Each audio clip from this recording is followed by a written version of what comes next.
الإخوان، السلام عليكم ورحمة الله.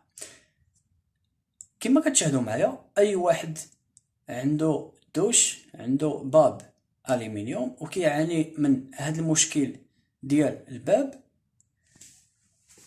ديما كيعاني من هذا المشكل، الباب ما كتبغاش توصل له حتى للفينال، يعني ما كتسدليهش، يعني بواحد الصعوبة يشرف فيها ويجبد فيها بحال ما هكا كما كتشاهدوا معايا.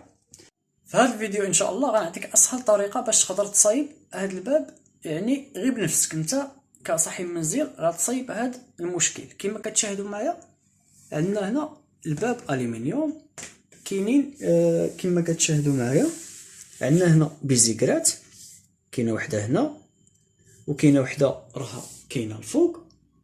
بالنسبه للماتريال غنحتاج مارطو، غنحتاج سيزو، وغنحتاج مثلا شي طرنوفيس باش غادي نهز الباب من التحت. غناخد الباب غنجرى عندي بحال ما هكا، نحاول انني نوضح لكم مليح. كما كتشاهدوا معايا غناخد هاد الطرنوفيس، غادي نحاول انني ندفع الباب طلع ليا من التحت بحال ما هكا.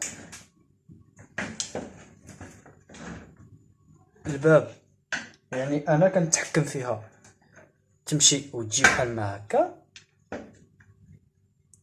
وغادي ناخد شي مثلا انا عندي هنا كلامونيط، غناخد شي لوحه ولا شي حاجه الا ما كانش عندك انت.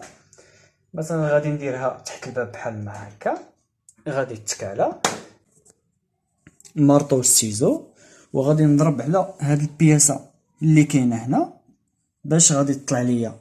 الا لاحظتوا معايا راه في هاد البلاصه هادي راه البيزيكرا او القراقيه راه طلعت الفوق، يعني غنحاول انني نضرب هاد البياسه من التحت باش غادي تطلع لي الفوق، وكذلك الاخرى اللي كاينه الفوق. كما كتشاهدوا معايا غناخذ غير هاد المسطره والسيزو، غنديرو في هاد المكان يعني تحت من هاد القراقيه، وغنضرب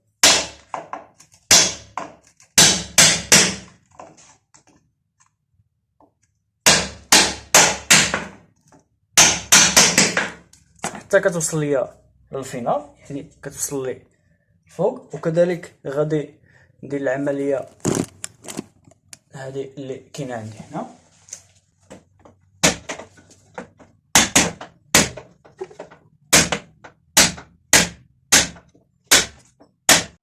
وبهذه الطريقه السهله اللي تابعتوا معايا غادي نقلع هذا الكال اللي داير من التحت بحال ما هكا. غادي نولي نتحكم يعني في الباب ديالي كما بغيت.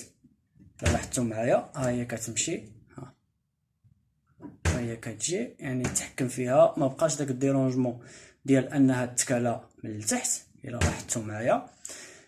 وكنتمنى من لا فيديو يكون نال الاعجاب ديالكم، وما تبخلوش عليا، وما تنساونيش في لي زابوني، والدعم ديالكم هو اهم حاجه. والسلام عليكم ورحمه الله.